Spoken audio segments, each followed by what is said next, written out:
The secret plan for Queen Camilla. As of now, there is no publicly known codename for Queen Camilla's funeral plan. While it is customary for senior members of the British royal family to have pre-prepared funeral plans under bridge-themed codenames, Queen Camilla's remains undisclosed to the public.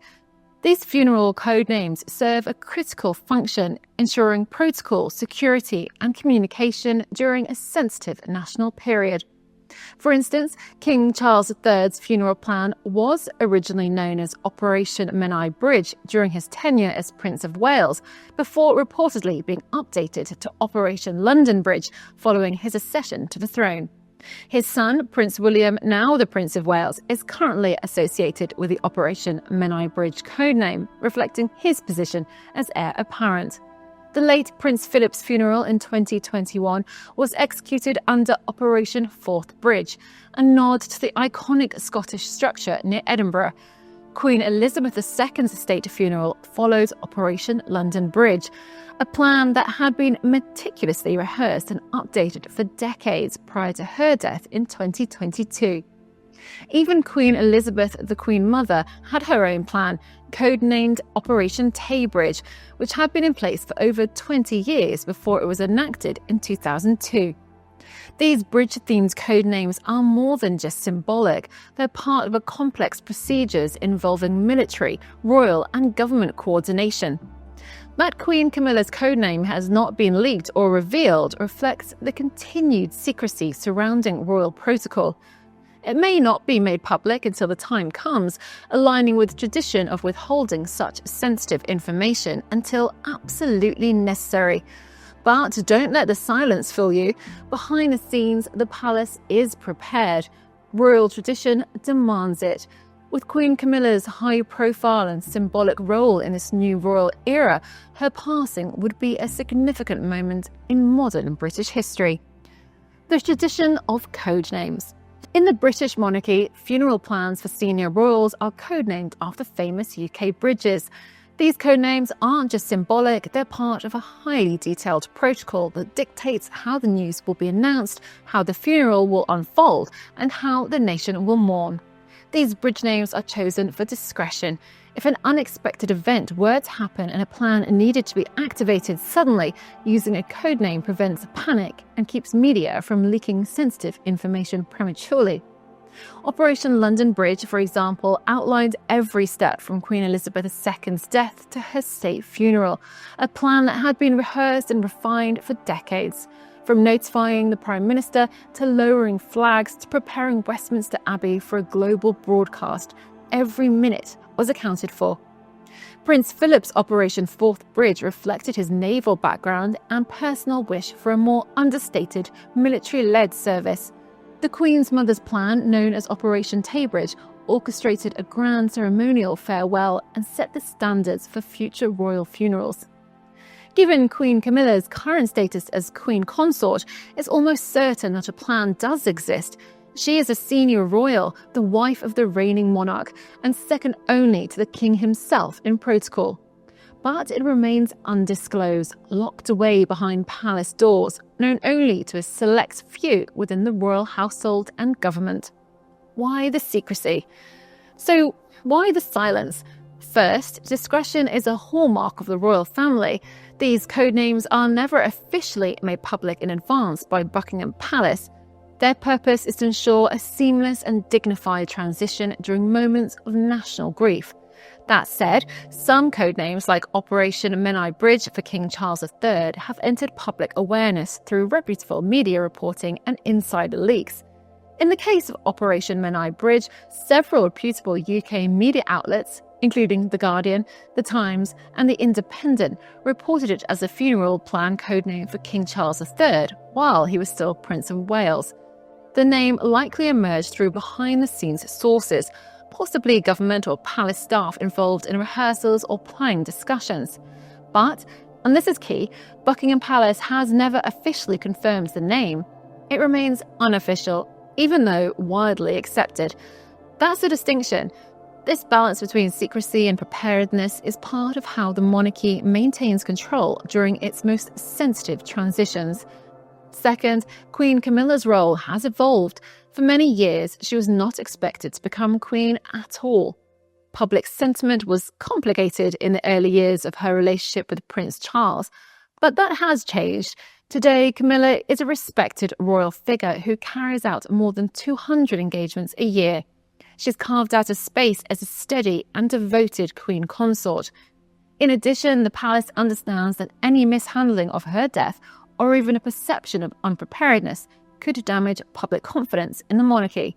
For that reason, even as her codename remains secret, every eventuality is almost certainly accounted for. And while there's no known codename for Catherine, Princess of Wales either, that doesn't mean the palace hasn't prepared. In fact, every senior royal has a codename. It's simply the way the monarchy operates: quiet, deliberate, and behind closed doors, always planning for the future. What will likely happen when Queen Camilla dies? Though we don't know the exact plan, we can predict much of what will happen based on previous royal funerals. Let's take a closer look at what the nation and the world can expect. News of Queen Camilla's passing will first be shared privately within the royal household. The king will be informed if she predeceases him, and senior aides will activate internal communication protocols. The Prime Minister will be informed via a secure line. Then, an official announcement will be released by Buckingham Palace, likely with a formal statement that has already been written in advance. Traditional language such as "it is with deep sorrow that His Majesty the King announces" is expected. Television anchors will immediately switch to black clothing, if not already wearing it. Flags across royal residences, government buildings, and military bases will be lowered to half-mast. Church bells across the country may toll in her honour. There may also be a formal televised statement from the King or the Prince of Wales, depending on the royal hierarchy at the time.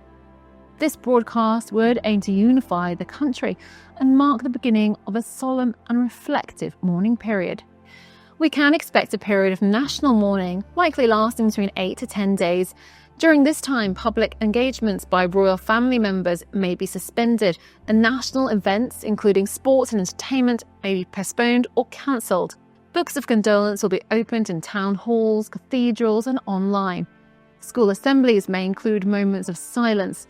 Television and radio stations will clear their schedules, replacing regular programming with tributes and documentaries. Shops may close. Flags will remain at half-mast, and in some cases, parliamentary proceedings may be paused. One of the most moving traditions in royal protocol is lying in state. Queen Elizabeth II lay in state in Westminster Hall for 4 days, drawing more than 250,000 mourners who queued for hours, some overnight, to pay their respects.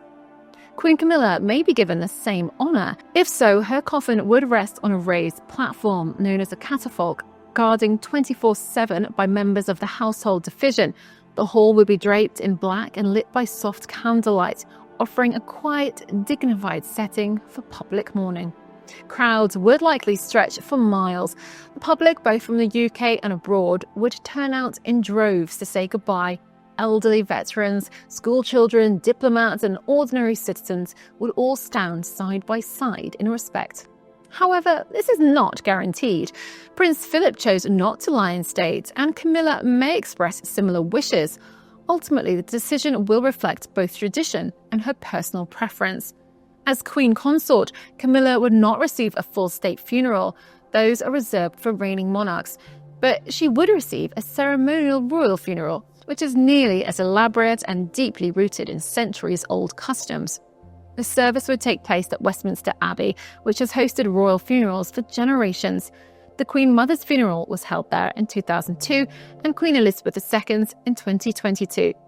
Inside the Abbey, the service would be attended by the King, senior royals, the Prime Minister, foreign monarchs, and heads of state from all around the world.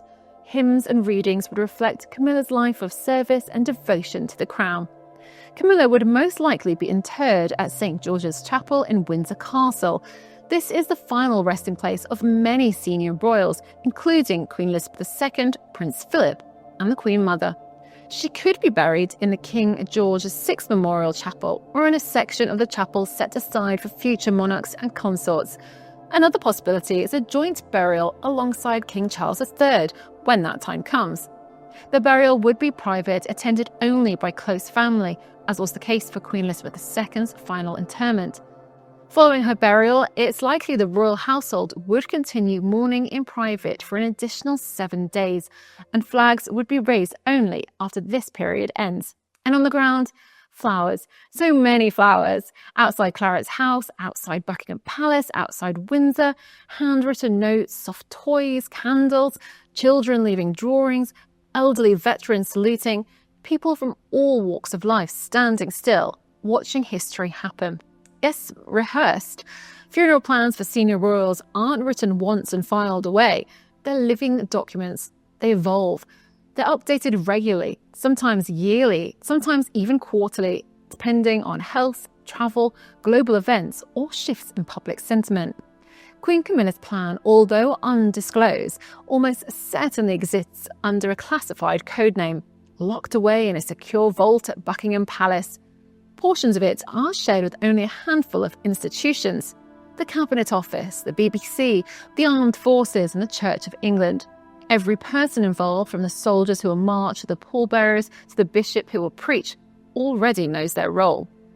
Her funeral plan exists. We just don't know what it's called. We don't know the full details, and we likely never will until the moment it's activated. And that's the point.